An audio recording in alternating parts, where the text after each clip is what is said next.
You can never go wrong with pasta, especially not when it is filled with so many delicious veggies and so much flavor, and it's easy and it's simple. So lunch and dinner is ready to go.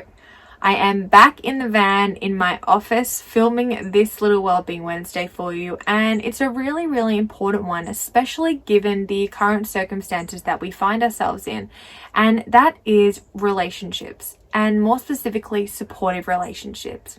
We have so many different relationships going on. We have a relationship with ourselves, we have relationships with other people, with our kids, with colleagues, with our partners.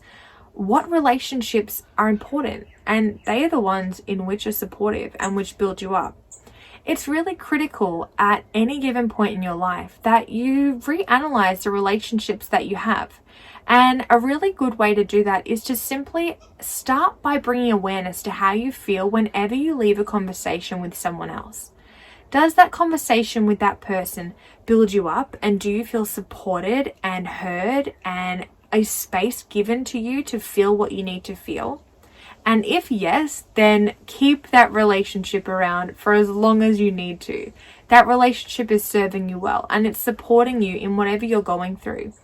But if you're leaving a conversation with someone feeling negative or feeling overspoken or feeling like your emotions aren't valid, then some work is going to have to go into that relationship if you want to keep it, or you might simply want to leave it. And that can be really hard. But it's really, really critical that you understand that the people around you can really make or break you.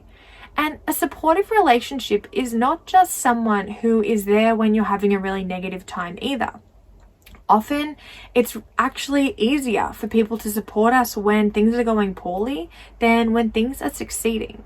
The relationships in your life need to be able to support you at your absolute highest point as well. When you are beaming with pride and joy and you have just achieved a goal of yours, to be able to share that with someone and to get that feedback and to get that positive support from someone in your life is critical.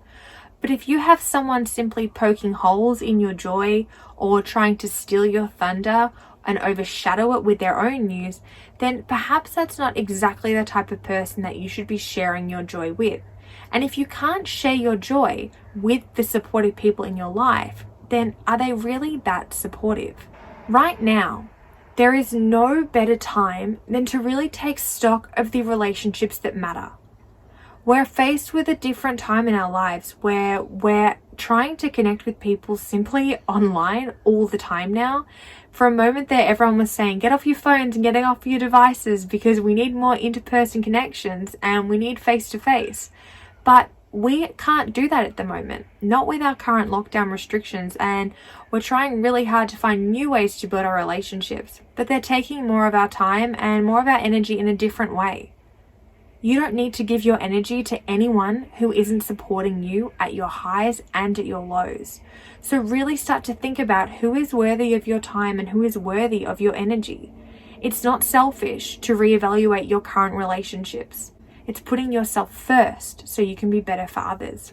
Your relationships play an integral part in your well-being and how you go through every single day and how you deal with negative emotions and any problems that you may face, and how you celebrate your joy and your successes and your wins. So use this time in isolation or lockdown or wherever you may be right now. Use this time, set aside some time to really analyze who is worthy of your energy and who is supporting you. What relationships are worth keeping, are worth changing, or maybe need to be left behind. I hope this little Wellbeing Wednesday has inspired you to evaluate your relationships and take stock of what's really important in your life and who is really important in your life. Have the most fantastic Wednesday. Please check out the products at cultivatingpositivity.net because there are some fantastic resources there. And I look forward to joining you next Wednesday for another Wellbeing Wednesday and another recipe. Enjoy your day, guys.